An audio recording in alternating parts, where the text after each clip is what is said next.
Hello mga kabukid, ito yung pala yung damo pag magulang na kinakatakutan ng mga nagbubukid dito sa probinsya. Kung may nakakaalam ng mga damong to, please paki-comment. Ito yung damo na pag nasagi mo yung dahon, talagang masusugat ka kaagad at napakapdi ng sugat.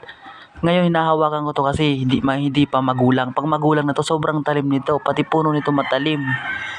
Kung naalala niyo guys, yung sabi ng mga matatanda nung panahon ng mga Hapon na sinasakop tayo. Ito daw yung ginamit ng mga Italy na ginanglason yung mga dahon nito kasi sobrang talim pag magulang na at pag tinamaan ito sobrang hapdi. Kaya ito nga naman yung kinakatakutan ng mga taga-bukid. Kahit nga kami, mga taga dito sa amin, pag pupunta kami ng bukid, nag-aano kami, nagpapantalon na para pag dinaanan namin to, hindi kami masugat. Sa mga nakakaalam nito guys, please paki-comment, follow na rin po para sa nag-uumpisa pa lang natin video. May mga gagawin pa akong video para sa ibang halaman o mga prutas dito sa bukid. Salamat po.